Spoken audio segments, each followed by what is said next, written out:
This brother looks like this was like a couple, like maybe 2 years ago or something like that. I mean, he looks exactly the same. He does not look like a child when he's making these comments, right? So if on FNF podcast, he's making this comments, but he's talking about as a child, but then over here, he's talking about it as an adult, but it seems as though he's laughing and he's gloating about it. But if you guys are saying that this is fake and that he's trolling, then send me the concrete evidence. Send it to me and I'll play it right here on the stream. I will check my emails. Email it to me, mediocre tutorials and reviews @gmail.com. All right? Girl cigarettes. Oh, hell no. We didn't sneak nothing in there. We ran train. We forcibly used to white girls. Holy and we used to sneak crack in the white girl cigarettes. Oh, hell no. We didn't sneak nothing in they drink. You lying on me. We didn't do the black girl like that. Only white girl, white boy. Get mad now. Get mad. Nah, I'm not banging with this. Yeah. It's still weird to me to watch something like that. No, that's a yikes. That's a what? What? And some people also said, yo, listen, he was never, arrested or nothing like that. But like, guys, if Charleston White is trolling on this, then why can't we say that Cardi B wasn't trolling? If the argument is that Cardi B got nothing but more popular after admitting to drugging and robbing men, are you saying that this guy right here just took a page out of Cardi B's book and he's just making this up? Because if you go with that logic with no concrete evidence, then could you also say Cardi B was making that up for clout? She was making that up to troll? She was making that up to go viral on the internet? I mean, hit me with some logic that's better. Hit me with something that's better. Please, I'm open to listening. Trust me. In my mind, I wanted to be racist too as a kid. Before I wanted to be gangster, I wanted to be racist. I wanted to be a racist black man that did horrible things to white people. So all my crimes as a kid, as a juvenile, were for white people. Was predicated and centered directed toward white people. Okay. Going across the railroad tracks, breaking into white people houses, stealing white people cars, snatching white women purses. So that was our crime mindset. Was your girlfriend white? Nah. No. Okay. Well, we used to run train on them. We used to run trains on white girls. Choo choo. Just go to Robin Hood. We used to do it without permission. So it's not like she came over and said, "Hey, I want to sleep with all you guys." Yeah. We said, "Hey, man, that white girl like you. Get over here." And then we put. Oh shit. Yeah. We just come in with dicks out. Oh shit. Yeah. Oh. Yeah. She. We might have to go on Twitch. Yeah. Okay, Twitch. Yeah, Yo. Hold on, homie. You got to think about it. We're kids, right? We're kids. Yeah. Mimicking the culture. Yeah. Because not only it was a different era. It was a different time. Hold on. You got to think. We got Two Live Crew, 1987, 88. Hey, we want some pussy. Yeah. Me and my homies like to play this game. Some call it Amtrak, but some call it the train. What I find so interesting about this is often when I talk about on the channel is, the culture, how it spreads different ideas, how it appropriates different things and what's masculinity, what's femininity within masculinity. Hey, we want some, like all of that shit right there. But how much has he brought up the culture at the time as an explanation for the way that he thought about something? It's mind control. It's mind control because of the mind control, but also the movies that depicted certain things in certain ways. And listen, some of it was probably based off of true-ish stories, right? Or depictions of things that maybe not have actually happened, but was a recreation and a telling, right? Or maybe it was like history shit that he would watch on like the History Channel or something like that. I don't know. But how much of what it is that you do today is concocted by the people around you or the entertainment that you look at, including music. Listen, at the end of the day, let me also say this as well. At 13 years old, I knew that this was bad. You're going to tell me you was in 8th grade, you didn't know that like forcibly taking other little girls wasn't bad? Like, that's bad. That's bad. As a child, you would be in juvie for that. Listen, it's bad. It's like, kids that grew up, in religions where, you stone people to death based off of some right? Like, there's certain things that is just demonstratively bad. Right, like, and that's even more of a slippery slope because it's legal over there to do things like that. Over here, this is always legal, whether or not illegal, whether or not you're a kid or you're an adult. And to see later on that he's actually like laughing and joking regarding this, whether he's trolling on the internet, I don't, that's not, you guys want to say he does it as a character. That's not like a particular character that I see a lot of benefit within that character of him doing that. The type of talk is what I feel draws a lot of people to you because you have a very polarizing way of saying things. You know what I'm saying? Very but that's just the shock, homie. I'm gonna go and tell y'all to see. But no, you definitely a lot of truth. But see, I grew up watching Howard Stern, right? Howard Stern. Shout out to Howard Stern. Yeah, man, love Howard Stern. Rush Limbaugh. Shout out to old Rush. Bill O'Reilly. Sean Hannity. And they all got big off of hate watchers.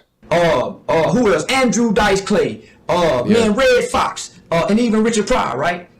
Man, I'm a student of comedy, right? I wanted to be managed. But nobody, homie, was more raunchier and filthier than goddamn Rudy Ray Moore, Dolomite. Nigga, when Dolomite stepped out with the game he brought to him, they said, oh, what the fuck? So when I saw the Dolomite movie, this is what y'all see now. Nigga, I'm the modern day Dolomite. That's crazy. Yeah, that's why I pulled that dick out like Dolomite. I watched the movie and studied the movie, and so I created this character. So that's why, I'm just not doing all that. But I went and created the own character, right? So this is what y'all see, the character. Now, if you want to get the real me, nigga, get off Facebook and come get the real me is off Facebook. Yeah. So you put on a character. Say that's enough for y'all, man. Y'all done had enough. So you put on a character in order to draw attention to yourself. You're being your authentic self, but you put some sauce on it. Yeah, it's my personality, my charisma, my knowledge, my experiences, all packaged in one. But I took a speech class, man, in college, and so I learned the art, the value of he went to being college? shocking somebody. So when I do presentations for the United States Department of Homeland Security Human Trafficking Division, and they got all these FBI agents and law enforcement out there, I start my presentation off with, America has a secret love affair with prostitutes and whores. What? Shock, yeah. He ain't lying. To be honest with you, I need to take whatever class that he took. Say, and then I go on and say, man, and then I go on and say, 95% of men alive and dead have laid with a whore or prostitute. Well, for one, they already offended by the word whore. Mm-hmm. Attention grabber. Yeah. That goes back to that Rush Limbaugh, this Andrew brother Dice is Clay smart. type of shit you said. Yeah. So I balled all that up in one. And so I know history. I know politics. So I put all that education, homie, with some foolishness, make it a little funny, throw in the pimping, Rudy Ray Moore. Yeah, homie. And so boom. So now I'm getting ready to fly to some places, man. Now movie deals is in the work, and comedy How long show. have you been putting that play together? Oh man, it's been about 2 years now. So you've been thinking about 2 years ago. Oh no, I've been putting it down for 2 years. Man, motherfucker, go back and look on my face. I had 12 Facebook pages, nigga, trying to put this down. For sure. Yeah, all active. Yeah, nigga, I'm talking about every page. I'm staying in Facebook jail. Creating that persona. So nigga, they got me. Nigga, I bucked the police. Nigga, 1 minute it was just me and the police. Fuck the police. Then for 1 year it was me downtown fighting the mayor and city council. Then 1 year it was me in code compliance. And then the next year it was me in text dot and You know what's interesting about this is that this person here, this version of Charleston White, looks like this version of Charleston White. Look at them side by side. That looks around the same goddamn time. $20 super chat to say F&F was endorsing Great because they didn't push back on the train story or because they laugh. You have to then say that they endorsed the other crimes CW admitted to when he was 13, where they didn't push back and laugh. Let me digest this comment real quick because I think this is an important comment. Because they didn't push back on the train story, okay, or because they laughed, you have to say that then they endorsed the other crimes, which is a large component of the argument that I saw down in the comment section for, especially the comment that I reviewed a little bit earlier, is that when you take a look at who he was here, and if you assume that Fresh and Fit didn't know about this stuff, right? If they watch this video and then he's laughing and joking about the train comments, is there more evidence there that they would have called him out? There could be evidence there that he may not have even been invited, right?